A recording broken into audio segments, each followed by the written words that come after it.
Hey everyone. Before I dive into this story, let me pull you into a moment that shattered my heart.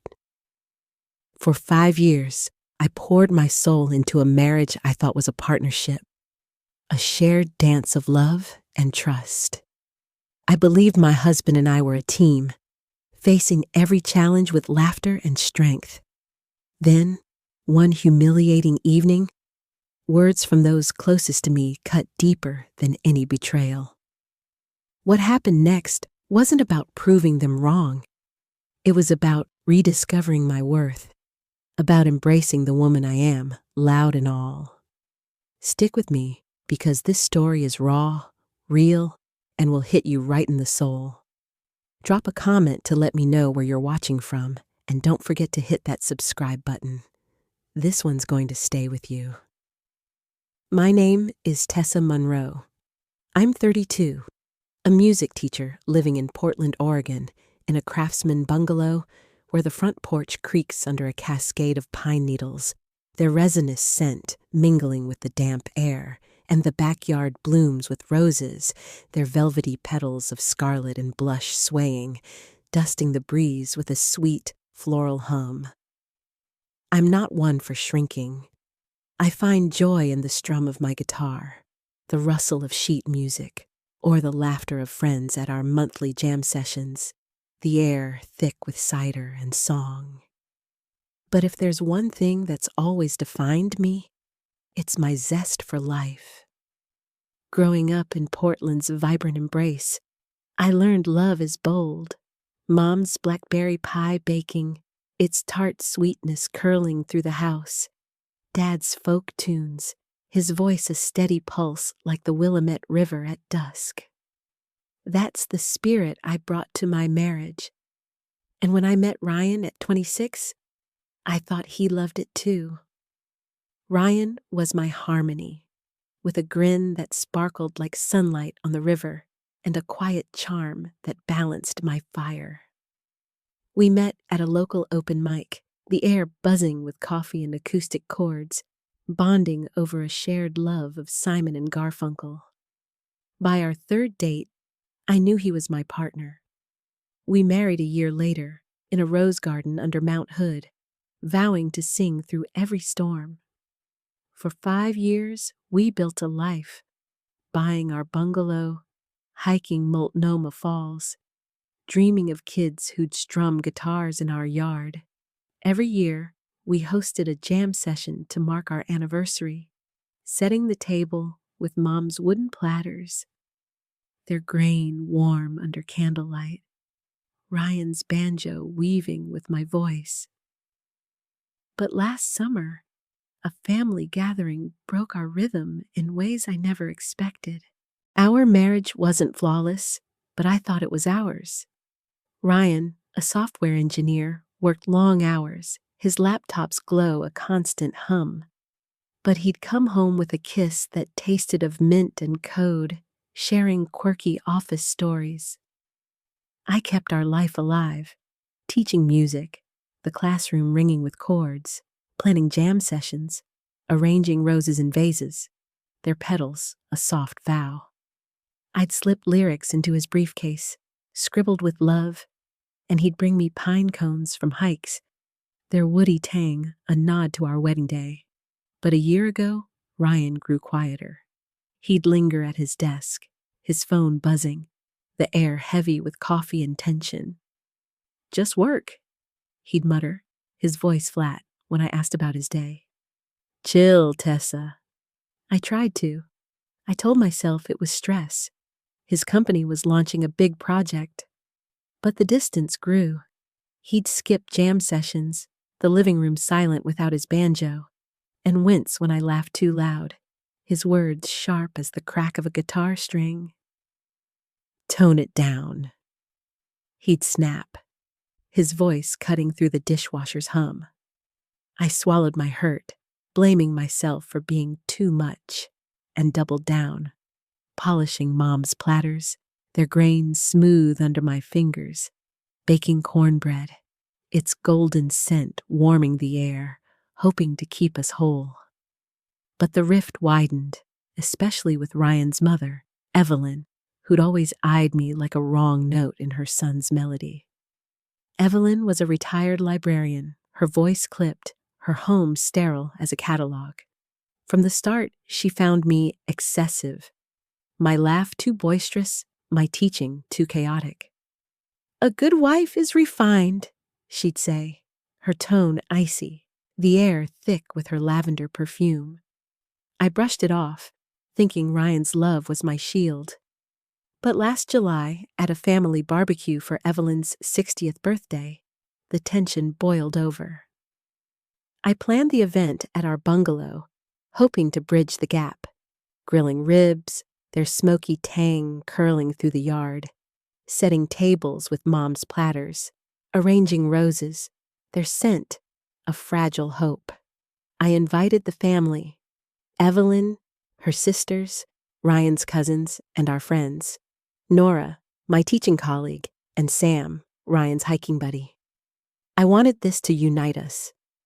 The barbecue hummed, the air alive with ribs sizzle, cider's apple tang, and kids' laughter. I was in my element, strumming my guitar, leading a sing-along, my voice soaring over Sweet Home Alabama.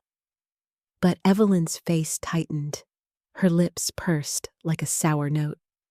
After dinner, as we gathered on the porch, the pine needles crunching underfoot, she stood, her voice sharp, cutting through the cider's sweetness. "Tessa, you're too loud," she declared, her lavender perfume choking the air. "A good wife doesn't dominate like that. You're not suited for Ryan." The family froze, the rose bouquet on the table drooping, its scent bitter. I laughed, thinking it a jab, but my voice cracked. "Evelyn, I'm just being me," I said, my heart pounding, the platters blurring through tears. Then Ryan stood, his face pale, his voice low but clear. "She's right, Tessa," he said, his words ablade. "You're too much sometimes. It's exhausting." The world stopped, the porch swings creaked deafening, my breath trapped in my chest. Tears burned my eyes, the rose's scent now ash. "Too much?" I choked, my voice shattering, raw with pain. "Ryan, I'm your wife. I love you, and you're siding with her, in front of everyone?" He looked away, his voice flat, slicing through the pine's tang. "I'm just being honest," he said. "You need to calm down." I turned, stumbling to the backyard, the roses swaying in the dusk, their petals mocking me. 5 years, I sobbed, my voice breaking, tears scalding my cheeks. "I gave you my heart, and you call me exhausting?" The family's eyes burned into me, Evelyn's smirk a silent victory. The hurt wasn't just their words, it was the betrayal, the love I'd poured into a man who diminished me, and a family that cheered it on. I didn't sleep that night, curled on the backyard bench, the rose bushes swaying in the humid dark, their floral scent sharp but fading, clutching a rose, its petals wilting in my trembling fingers. The porch swings creak, a mournful echo. Evelyn's words, too loud, and Ryan's agreement, exhausting, looped in my mind, each a wound. I'd given 5 years, my songs, my joy, my soul, to a marriage that now felt like a cage. I thought of our jam sessions, the lyrics I'd scribbled, now tainted by their judgment. I could have screamed, left, or dimmed myself to fit their mold. But as dawn broke, the roses glowing with dew, their scarlet petals defiant in the mist, I heard Mom's voice in my soul. "Love doesn't silence you, Tessa. It amplifies you." I had to reclaim my voice, not for Ryan or Evelyn, but for me. So I decided to host a loud and proud jam session, not to celebrate our marriage, but to honor the woman I was, the singer, the teacher, the dreamer, surrounded by those who loved my fire. I wanted to fill our home with music, laughter, and Rose's sweet vow, to prove I was more than their criticism. The next morning, I sat at my kitchen table, the air thick with the bitter tang of cold coffee, steam curling like a lost hope, the table's cedar cool under my palms. I chose our living room, where guitars leaned like old friends, their strings gleaming under lamplight as the setting. I made a list: pulled pork sliders, their smoky steam rising, blackberry pie warm with tart sweetness, cider tart with apple, and a playlist of my anthems: Fleetwood Mac's Bold Wail, the Lumineers' Earthy Pulse. I called those who'd held me: Nora, who sang with me, Sam, who loved my spirit, and my brother Jake, whose hugs smelled of pine and steadied me after Dad's passing. I didn't tell Ryan or Evelyn about the true purpose. I invited them as guests, keeping my heart close. Ryan came home that evening, his kiss faint, the coffee's tang clinging to him. "Jam session tomorrow?" he said, oblivious. I nodded, my heart of stone, and kept my resolve. I sent invites to our friends, framing it as a night to celebrate music and soul. I spent the day cooking, the kitchen alive with pork's savory sizzle, pie's blackberry clouds, the clink of Mom's wooden platters, their grain warm as a hearth. I arranged roses in mason jars, their velvety petals bold, their scent a floral promise, and hung fairy lights in the living room, their golden glow weaving through guitars, casting shadows on the sheet music we'd played. I set a framed photo of our first jam session, Ryan and I singing beside a rose sketch I'd drawn, its lines fierce. I wore a crimson dress, its fabric flowing like a melody, a rose pinned to my chest, its fragrance a vow of rebirth. The jam session was set for our anniversary evening, the sky awash of indigo and gold, the roses heavy with dew, their scent drifting through the open windows. I stood in the living room, my heart racing like a river as guests arrived. Nora brought cornbread, its golden crust crumbling, her hug fierce. "You're a supernova, Tessa," she whispered, her voice thick. Sam carried cider, its apple tang sharp as hope, his grin warm. "This is you blazing," he said. Jake squeezed my hand, his flannel rough, his voice breaking.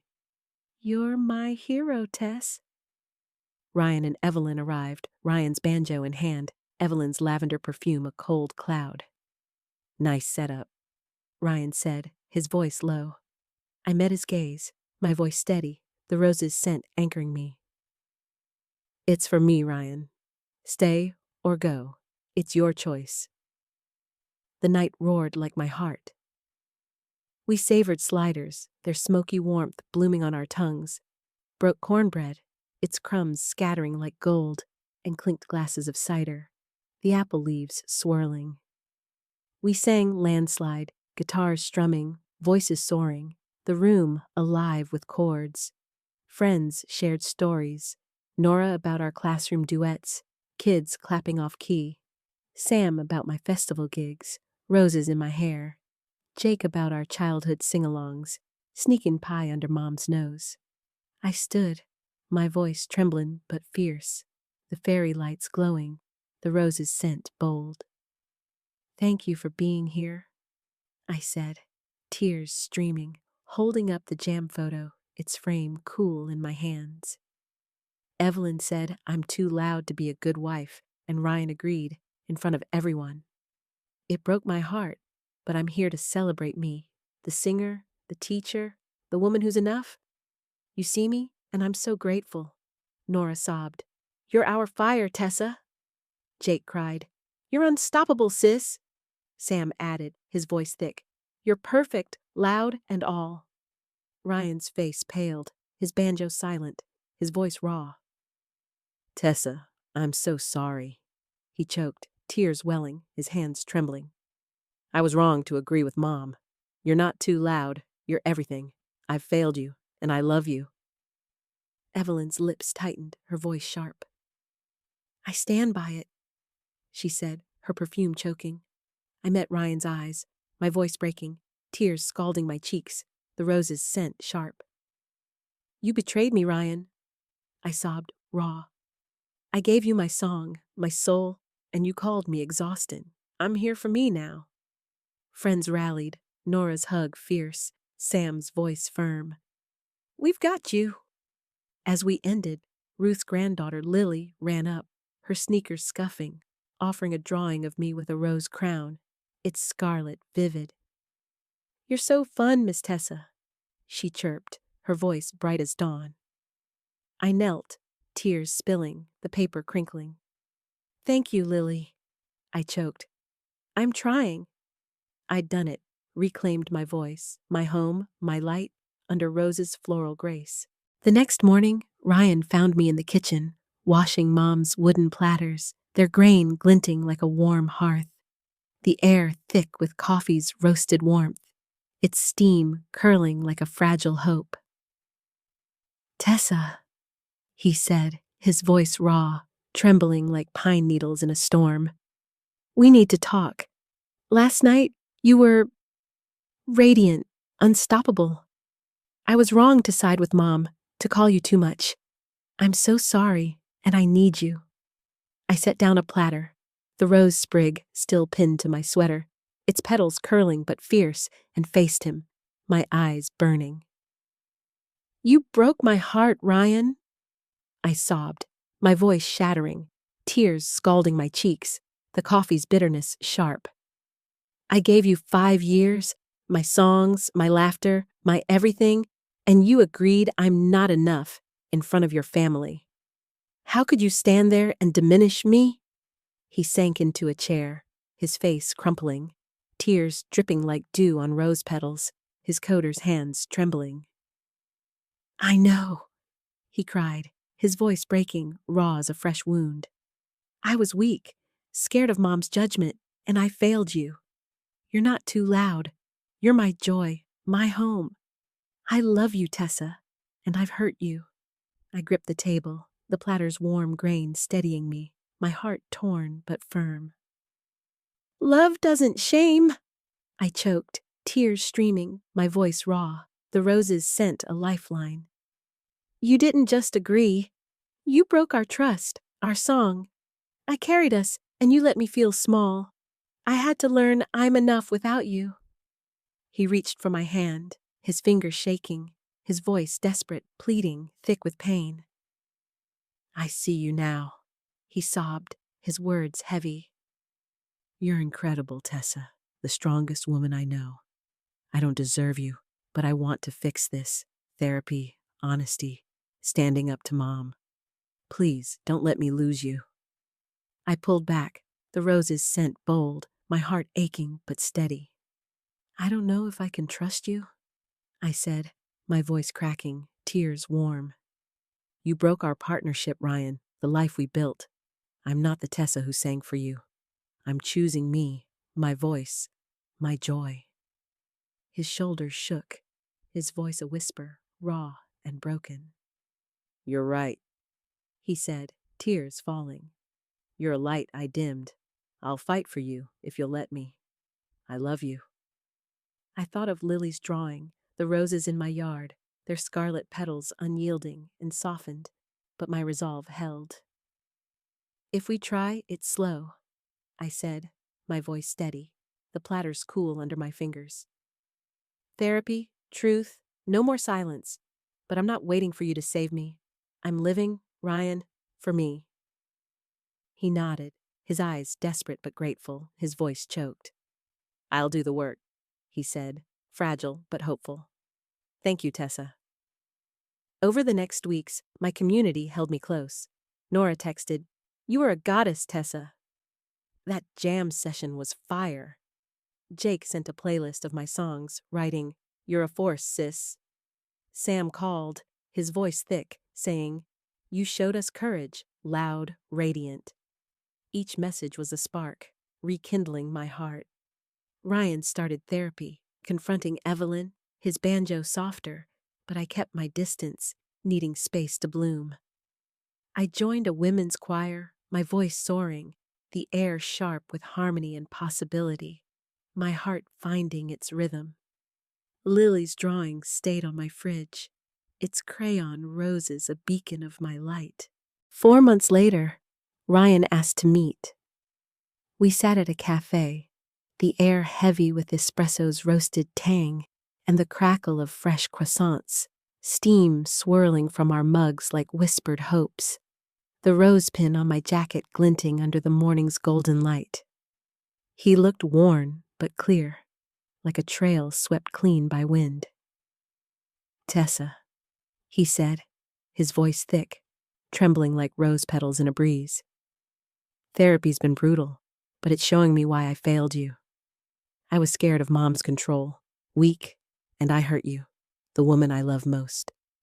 I've stood up to her, and I'll carry that shame forever. I want to earn you back, to be the man you deserve." I studied him, tears pooling, my heart soft but steady, the rose's scent grounding me. "Ryan," I choked, my voice shattering, the coffee's bitterness sharp. "I gave you my soul. Every song, every rose, every laugh was for us. You called me too much, broke our trust, and I had to learn I'm enough alone. I'm open to trying, slowly, honestly, but I'm whole now. I don't need you to complete me." He reached for my hand, his fingers trembling, his eyes wet like dew on roses, his calluses catching the light. "I see you," he sobbed, his voice raw, breaking like a wave. "You're radiant, Tessa, a strength I failed. I don't deserve you, but I'll try every day to be worthy. Thank you for this chance." I squeezed his hand, a fragile thread, and smiled, tears warm on my cheeks. The croissants crackle a soft rhythm. "It's a beginning," I said, my voice soft, the coffee's steam curling between us. "Not a vow." We started small, coffee dates, therapy sessions, jam sessions where we sang. Fragile but real. The air warm with cornbread's golden scent and trust's quiet bloom. It wasn't the marriage I dreamed, but it was honest, messy, and ours. That humiliation, that pain, shattered me, but it set me free. It taught me that love isn't just harmony. It's truth, courage, choosing yourself when others call your light a flaw. I stood up for Tessa, not to break Ryan, but to honor the woman who sings, who loves, who grows roses that bloom through any storm. As I sit here now, Mom's wooden platters stacked neatly, their grain catching the sunlight, I feel her whispering, "You're enough, Tessa. You always were." This story isn't just mine. It's for anyone who's been diminished, who's felt their heart judged, but chose to rise, to shine. Share your story in the comments. How did you find your strength after a betrayal? Your voice matters. Thank you for listening, and I hope to see you in the next story.